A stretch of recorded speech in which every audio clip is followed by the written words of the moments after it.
Hi. It's been a while since I've uploaded a video. This one I'm addressing a video by Sir Theus DRF.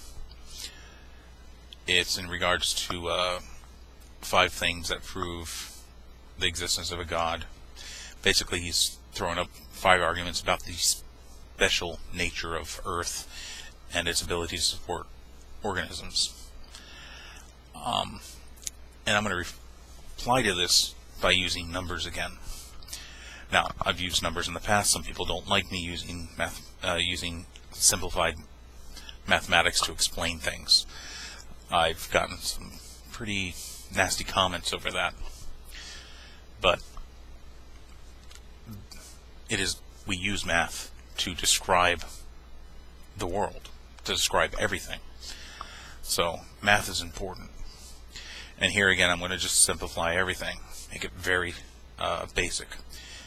Any one of you that wants to look at it more in detail can go out and ascertain specific figures and do these calculations yourself.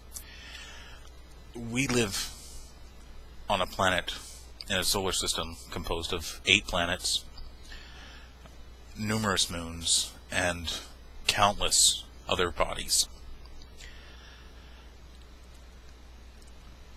This solar system that we live in is a member of a galaxy composed of over 200 billion stars. And this galaxy is a member of a universe composed of over 200 billion universes. 200 billion galaxies. If you do the math, you can find that there are in the order of exceeding 10 to the 22nd stars in the universe. That's a very large number. Current studies and developments have shown us how many exosolar planets there are, or extrasolar planets there are, depending on which paper you happen to read. It's beginning to look as though at least 90% of those stars have their own planetary systems. Many of those systems wouldn't be hospitable to life, but many would. So, at 10 to the 21st power, as the number of stars containing planetary systems, it's not really much of a stretch to realize that Earth isn't special. The ability to harbor life is not going to be a special trait when you have that many potential worlds that can harbor life. In our own solar system, the habitable zone around our sun actually exists slightly inside the orbit of Venus and slightly outside the orbit of Mars.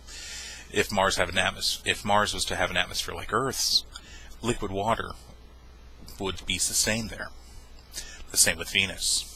Liquid water could be sustained there if its atmosphere was more similar to Earth's. And with liquid water, you have the potential for life. So in those 10 to the 21st stars with planetary systems, a large fraction of them would have, or I should say a large percentage of them would have viable habitable zones. And with all those habitable zones and all those planets, several planets in a single habitable zone around a star, very likely, the potential for developing life approaches 100%.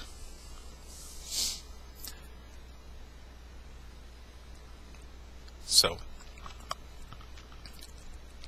Sir Theus' arguments don't really stand up to the critique of the sheer numbers involved in the universe.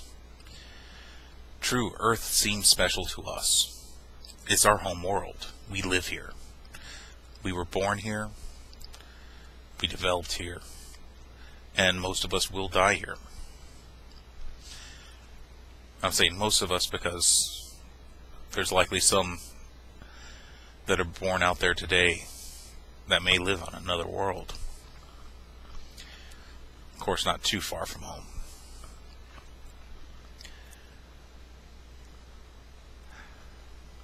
So to end this, I just want to make that impression clear, that the universe is a very, very big place,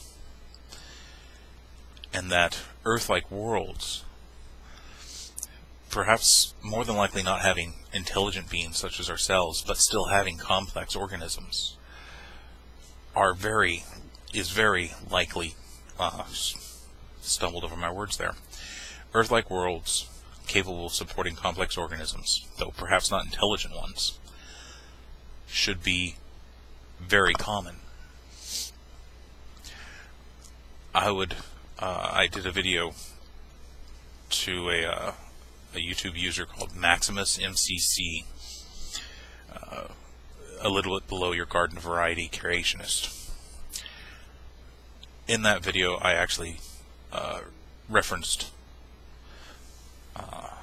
a paper written by two astrophysicists. You can find it in my video section. I have retained that video, so it's there, where I did some calculations in regards to the numbers they gave. And I remember that the chance of life existing in a universe through naturalistic causes is essentially 100%. There is nothing in the natural world to limit the development of living organisms from inorganic matter. There's no roadblock standing in the way of that. So without something to prevent organisms from developing, they essentially have to, because the laws of the universe, the laws of physics, pretty much drive chemical systems in that direction. And I know a lot of creationists claim that thermodynamics disproves this, but again, thermodynamics deal exclusively with static, closed systems. The universe itself may be a closed system, but it's certainly not static. So thermodynamics, as to the running down of the universe, doesn't really apply. And Earth itself is certainly not static or closed.